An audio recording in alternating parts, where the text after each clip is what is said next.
Good morning, afternoon, or evening. This video is going to show you how to make this pattern. I'm using 4 colors. It's a chevron pattern. Pretty simple. All you need to know is a double crochet and some increases and decreases, and we'll go through those during the video. And it's got a pretty cool textured pattern that you'll see close up later in this video.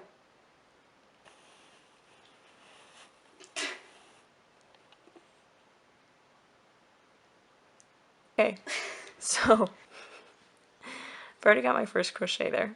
We're going to do 6 up. So we've got 1 already. Now we're going to go 2, 3, and I'm going in the back stitch there. That one. And that's what gives it that textured look, that back and forth pattern of indentations. I'm going to do 5, double crochets up the side. If I said 5, I meant 6. 6 double crochets. There we go. 1, 2, 4, 5, 6. And then here we're actually going to go through both of the loops, not just the back loop. We're going to go through both because we're going to put an increase here. You're going to do 3 stitches, 3 double crochets in this one loop, and that's a lot of tension on that one, so we don't want it to expand out and become a hole that we get our fingers stuck in and rip it open. So we're going to go through both loops to give it a little more stability. So that was 2, and then right back in that same loop, and do our 3rd one, and there's our increase. So this is going to give it that chevron pattern. This is the arc of the chevron pattern, and when we get to the end of the next row, we'll show where it comes back up. It makes, and that's my helper making my yarn nice and slobbery.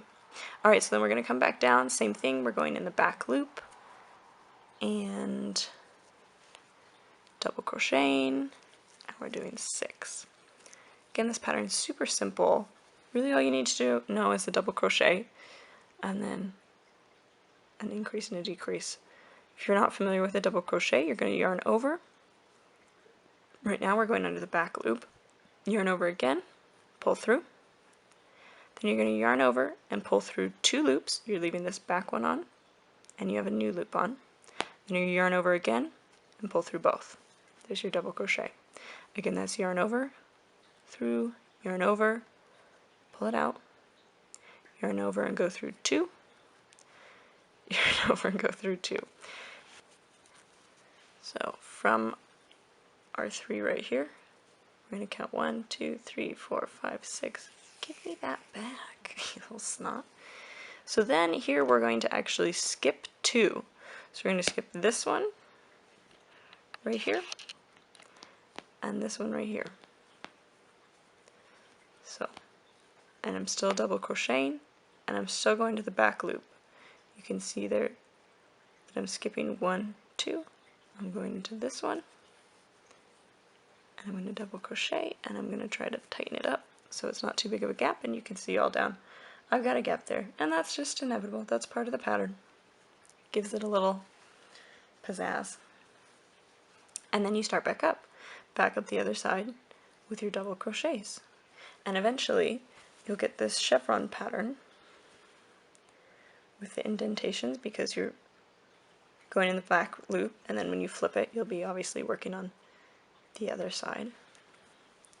And when you get to the end, that's the only tricky part, because you don't want to ever be increasing. You don't want your blanket to get wider and wider as you go. So if I was coming back down this end, if I was going my 3, 5, 6, then I would do a decrease. If you want to know what a decrease looks like, you're going to yarn over, under, pull out, and go through your first 2, and then you're going to stop with your double crochet half formed right there. And then you're going to do it again, yarn over, through, pull it up, yarn over. So now you've got, this is my base double crochet, and then I've got this one that's half and this one that's half, and you would pull through 2, your 2 half formed, and then 1 more, and that would be a decrease. So we went from where there were 2 stitches and we've made it 1 available stitch up here. So you would be doing that at the end of the row. So you would have your 3 up at the top here. You count down 6 and then you would decrease these 2 together and then finish your row with 1 double crochet to give you your edge. And you would do the same thing starting back on this side. You would chain 2 to give you that 1 double crochet on the edge, and then you would decrease 2, and then you continue with the pattern. 6 up, 3, increase 3, 6 down, skip 2. It's just on the end that it gets a little bit tricky. You just have to do that decrease where you make 2 stitches into 1 and you double crochet on the end or your chain on the end if you're starting a new row. It's really pretty simple. And like I said, you can make it whatever size you want, you can use whatever colors you want. I'm doing 4 colors, 6 rows of each, and quite wide. So I hope that you learned something in this video, and maybe you'll go and try out a pattern similar to this or this pattern and show me how it works out. And hopefully you can make a nice cozy blanket for yourself.